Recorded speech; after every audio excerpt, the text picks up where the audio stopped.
நாத்திகம் நிரந்தர துஷ்ட சக்தியாக மாறி நாட்டின் ஒழுக்கத்தை அவலட்சணத்துக்கு கொண்டு வந்திருக்கிறது.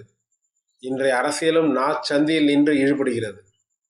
தேவ திருமகனார் நாத்திகத்தை பற்றி குறிப்பிடுகையில், ஓடுகின்ற தண்ணீர் ஆன்மீகம், தேங்கி கிடக்கும் குட்டை நீர் நாத்திகம். ஆன்மீகம் மண்ணையும் மனிதனையும் வளமாக்கும்.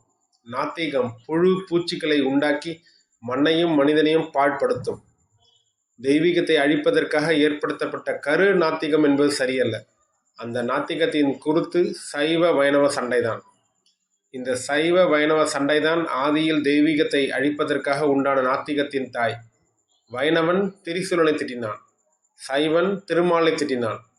தெய்வத்தை நம்பி வணங்குகிறவர்களே இரு பிரிவாகி பிரிவுக்கொரு தெய்வத்தை திட்டும்போது நாம் திரிசூலனையும் திருமாலையும் சேர்த்து மொத்தத்தில் திட்டினால் என்ன என்ற கேள்வி ஊடே நின்ற ஒருவனிடம் எழுந்தது.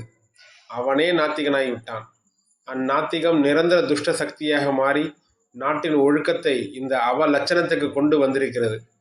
இன்றைய அரசியலும் இழுத்து வரப்பட்டு நாற்சந்தியில் நின்று ஈடுபடுகிறது என்று தேவர் திருமகனார் நாத்திகத்தை பற்றி குறிப்பிட்டுள்ளார்.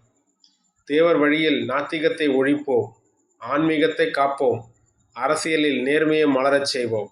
நன்றி, வணக்கம்.